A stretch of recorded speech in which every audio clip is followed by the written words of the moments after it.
Assalamualaikum dan selamat sejahtera semua. Bertemu lagi dalam kelas Matematik Tingkatan 3 bersama seperti biasa dengan Cikgu Hidayah. Baik, hari ini kita masih lagi dalam subtopik 6.2 iaitu berkenaan dengan sisi empat kitaran. Cuma hari ini kita akan lihat bagaimana kita nak menyelesaikan masalah yang melibatkan konsep sisi empat kitaran. Baik, sebelum kita pergi dengan lebih lanjut, jom kita imbas kembali dahulu apakah dia konsep-konsep dalam sisi empat kitaran yang telah kita pelajari sebelum ini. Baik, cikgu ada gambar ajar seperti yang anda nampak di skrin. Okey, so kita nampak ada bulatan dan sekiranya ada sisi empat kitaran, perlu diingat balik ciri-ciri sisi empat kitaran adalah setiap bucu mestilah berada betul-betul di atas lilitan. Ya. Maksudnya kalau sisi empat kitaran ada 4 bucu, keempat-empatnya berada di atas lilitan. Baik, di sini saya telah pun melabelkan 3 sudut iaitu sudut A, B dan C. Pertama, kita dah belajar konsep tentang sudut pedalaman bertentangan. So, bila disebut pedalaman, maksudnya sudut yang kita kaji adalah sudut di dalam sisi empat kitaran. Dan seringkali cikgu pesan bahawa sila lukiskan garis bersilang bertentangan untuk kita tidak tersalah pasangan sudut pedalamannya. Baik, untuk A dengan B adalah suatu pasangan sudut pedalaman bertentangan. Konsep yang kita telah pelajari bahawa apabila sudut A ditambahkan dengan sudut B, maka kita akan dapat nilainya 180 darjah. Jadi, sekiranya salah satu sudut itu diketahui dan satu lagi diminta untuk cari, maka kita boleh menggunakan konsep ini. Okey? Keduanya, kita dah belajar konsep sudut peluaran bertentangan. Kata kuncinya adalah peluaran. Itu bermaksud salah satu sudut yang kita nak kaji berada di luar sisi empat kitaran seperti mana yang anda nampak sudut yang berlabel C. Jadi bila disebut bertentangan, perkara pertama sekali adalah anda perlu buat garisan yang menunjukkan pasangan di dalam sudut tersebut.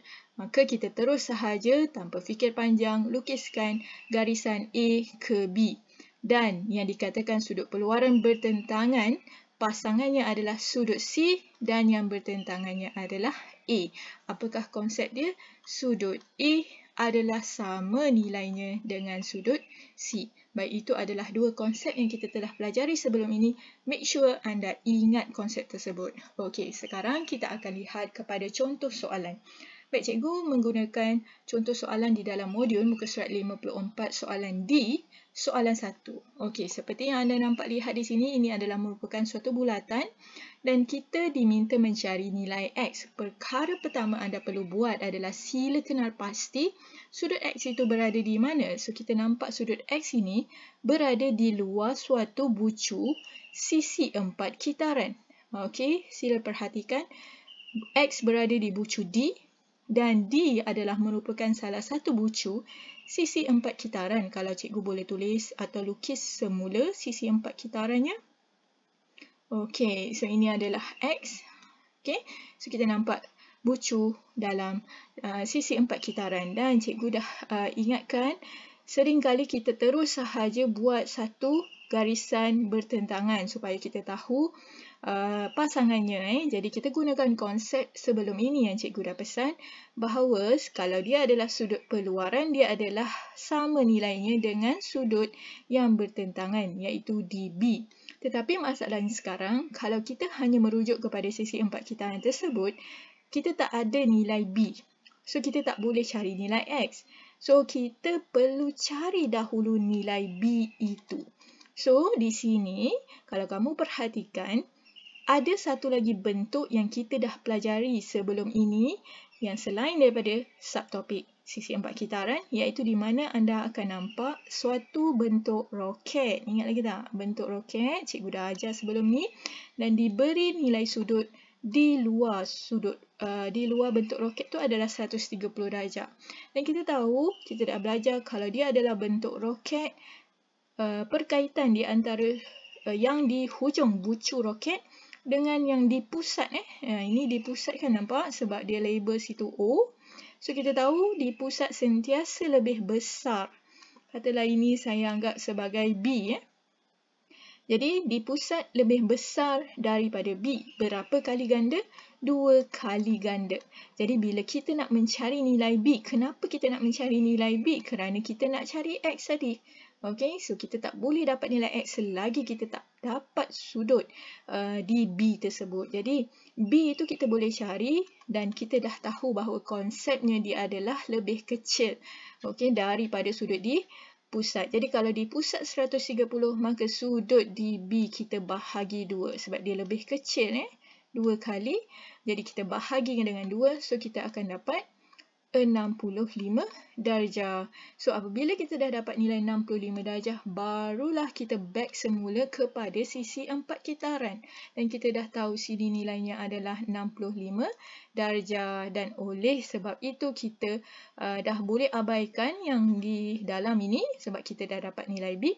So kita nampak tadi kita dah buat satu garisan dan dia adalah bertentangan berpasangan, maka terus direct di sahaja kita dapat X adalah sama dengan 65 darjah. Okey, so diharap dengan penerangan tadi menjelaskan konsep tersebut. Okey, next kita pergi kepada soalan yang kedua di mana saya ambil soalan nombor 3 di dalam modul. So sekali lagi kita perhatikan nilai yang kita nak cari iaitu X berada di mana. So kita perhatikan nilai X itu berada di bucu. Kalau kita nak kaitkan dengan subtopik kita belajar sisi 4 kitaran. Mana sisi 4 kitarannya? Cikgu cuba keluarkan. Okey, ini sisi 4 kitaran. Sebab semua bucunya, dia berada di atas lilitan. Jadi dia memenuhi syarat sisi 4 kitaran. Ini adalah X. Okey. Dan seringkali cikgu suruh buat satu garis bertentangan. Maka X bertentangan dengan Y. Okey. Tetapi kedua-dua nilai bucu bertentangan ini, pasangan bertentangan ini, kita tak tahu nilai. Maka kita tak boleh lagi, masih lagi belum boleh menggunakan sisi 4 kitaran punya konsep. Jadi, kita perlu cari di dalam rajah itu apa lagi bentuk selain sisi 4 kitaran yang kita boleh guna. So, kita nampak di sini ada merupakan suatu segitiga. Kita pisahkan sedikit, kita ada suatu segitiga. Segitiga itu merangkumi sudut yang mencangkum garisan di pusat dan di lilitan. So, dengan kata lain, segitiga yang terbentuk ini adalah segitiga sama kaki. So, bila segitiga sama kaki, sentiasa ingat dua sudut di tapak kakinya ini adalah sama besar. Maka sekiranya sini X, sebelahnya juga adalah X. Dan kita dah diberi nilai di pusat 50. Maka untuk dapatkan nilai X, so kita ada 180 sebab hasil tambah sudut di dalam segitiga adalah 180. Tolak dengan berapakah sudut yang di atas ini. So kita bahagikan dengan 2 kerana 2 balance ini sama besarnya. Jadi kita akan dapat 65 darjah. Dengan kata lainnya, X ini saya dah dapat 65 darjah. Alright.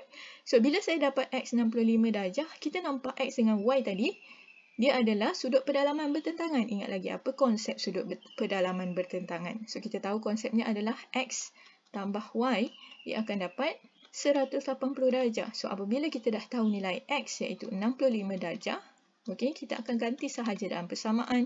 Maka untuk dapatkan nilai Y, kita tolak sahaja 180.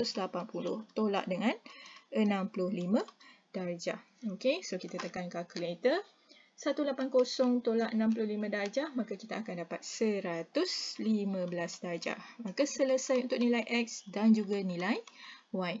Okey, so diharap dengan penjelasan itu tadi dapat memberi kefahaman kepada anda bagaimana nak menyelesaikan soalan ini. Seterusnya, soalan terakhir adalah soalan yang kelima. Saya ambil dalam modul soalan kelima. Okey, dalam kelas ini yang merupakan soalan yang ketiga. Okey, so sekarang kita perhatikan sekali lagi, setiap kali kita nak menyelesaikan soalan, perhatikan apakah sudut yang kita nak cari. Jadi kita nak cari sudut X, so dia berada di bucu ini.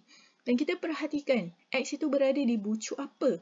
So, kita nampak bahawa X itu adalah merupakan bucu pada rama-rama.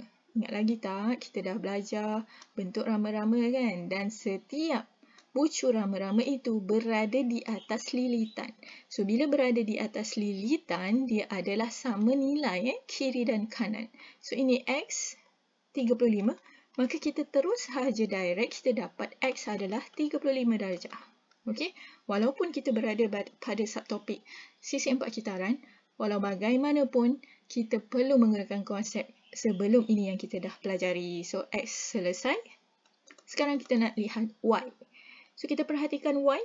So Y itu berada di bucu A.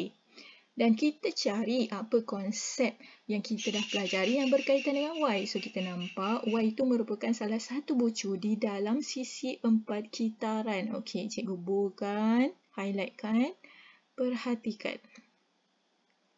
Okey, so ini adalah Y. So kita dah belajar, cikgu dah pesan, terus saja buat garis bertentangan.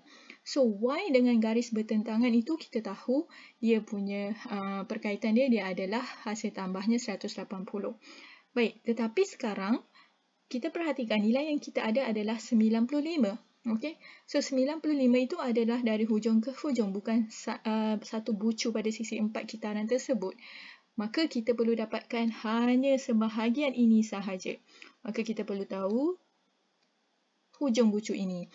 Dan kita nampak hujung yang ini adalah bersamaan dengan salah satu juga bucu di dalam sayap rama-rama ini. Dan kita nampak sebelah ini telah diberi iaitu 40. Maka kita tahu sebelah ini juga 40. Dengan kata lain, untuk dapatkan C kecil, saya label dengan C kecil. Jadi bermaksud 95 darjah tolak dengan 40 darjah. Maka kita akan dapat 55 darjah. Baik. Sekarang kita back balik kepada sisi 4 kitaran kerana kita nak mencari Y. Di sini kita dah tahu 55 darjah. Nampak? Dia dah lebih terbuka jalannya. Maka kita tahu konsepnya adalah Y tambah 55 darjah. Maka kita akan dapat 180. Maka untuk mencari nilai Y, kita tolakkan 180 tolak dengan 55 darjah. Maka kita akan dapat 125 darjah. Okey? So, itu sahaja kita punya penyelesaian bagi soalan hari ini. Jadi diharap ia dapat membantu anda untuk memahamkan bagaimana kita nak selesaikan soalan berkaitan dengan sisi 4 kitaran.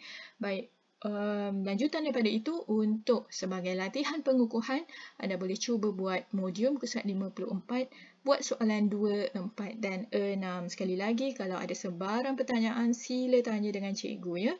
Kalau ada mana-mana bahagian yang tidak faham.